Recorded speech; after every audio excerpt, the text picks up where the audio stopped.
ఎవరు ఒప్పుకున్నా ఒప్పుకోకపోయినా ఒక కుటుంబానికి వారసుడు కొడుకే అవుతాడు.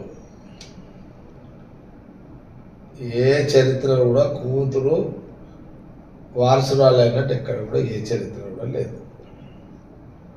ఏ చరిత్రలో తీసుకున్నా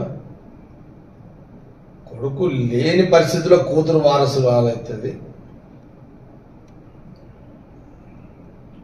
కాల నిర్ణయంలో కానీ ఎక్కడ కూడా జనరల్గా మన చరిత్రలో చూస్తే ఎక్కడ కూడా కొడుకే వారసుడు అవుతాడు.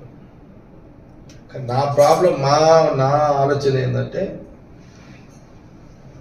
అల్టిమేట్గా బీజేపీకి లేని దాన్ని వీళ్ళు కొట్లాడుకొని ఈ లేఖలతోటి ఒక కాంప్లికేటెడ్ చేసుకొని వాళ్ళ కార్యకర్తలను వాళ్ళ బీఆర్ఎస్ కార్యకర్త నాయకులను కన్ఫ్యూజ్ చేసి వాళ్ళ ఆలోచన మళ్లించి ఇప్పుడు ఈ రోజులలో 1000-2000 మంది ఏ లీడర్కైనా ఫాలోవర్స్ ఉంటారు. ఇప్పుడు అది కామన్. అది ఎవరికైనా ఇప్పుడు మామూలుగా 500-1000 ఇది ఏ లీడర్కైనా ఫాలోవర్స్ ఉంటారు. ఈ రేంజ్లో ఏ లీడర్కైనా ఉంటున్నారు ఫాలోవర్స్. ఇంకా మరి కొంత పర్సనాలిటీ పెద్ద పోతే ఒక 5000 ఉంటారు, ఒక 10,000 ఉంటారు. ఇట్లా అది పర్సనాలిటీ బట్టి ఉంటాయి అదంతా. అది కామన్గా ఎవరు ఏ లీడర్షిప్ అయినా సహజంగా ఉండేది.